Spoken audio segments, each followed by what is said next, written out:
गाऊंगी, नैनों में नहीं ज्वार अखियों में होगा, कलेशकारी कष्ट की प्रथाएं नहीं गाऊंगी, प्रेम अनुराग सद्भावना की बात होगी, प्रज्ञा से विहीन मैं प्रथाएं नहीं गाऊंगी, लक्ष्मीबाई 15 की वंशजा हूँ, लड़की मरूंगी पर प्रथाएं नहीं गाऊंगी, लड़की मरूंगी पर प्रथाएं नहीं गाऊंगी। आदरणीय बड़ी मैडम, पुणे मैडम, रचना शुक्ला सर व मेरे आदरणीय गुरुजन व साथियों, 8 मार्च की इस महिला दिवस पे मैं रिया नमस्कार, मी ध्रुव आलेल्या सर्वांचे स्वागत करते।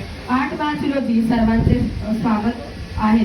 8 मार्च रोजी जागतिक महिला दिन साजरा केला जातो।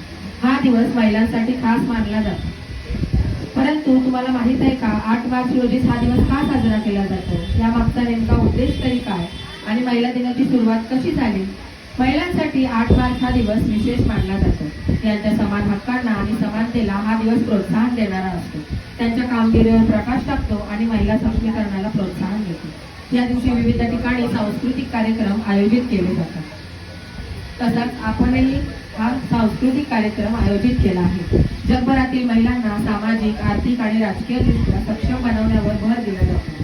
मी माननीय मोठ्या मॅडम यांना विनंती करतो की दीप प्रज्वलन करून या कार्यक्रमाची सुरुवात करावी। माननीय नवले सर यांना दीप प्रज्वलनासोबत त्यांच्या आवाजात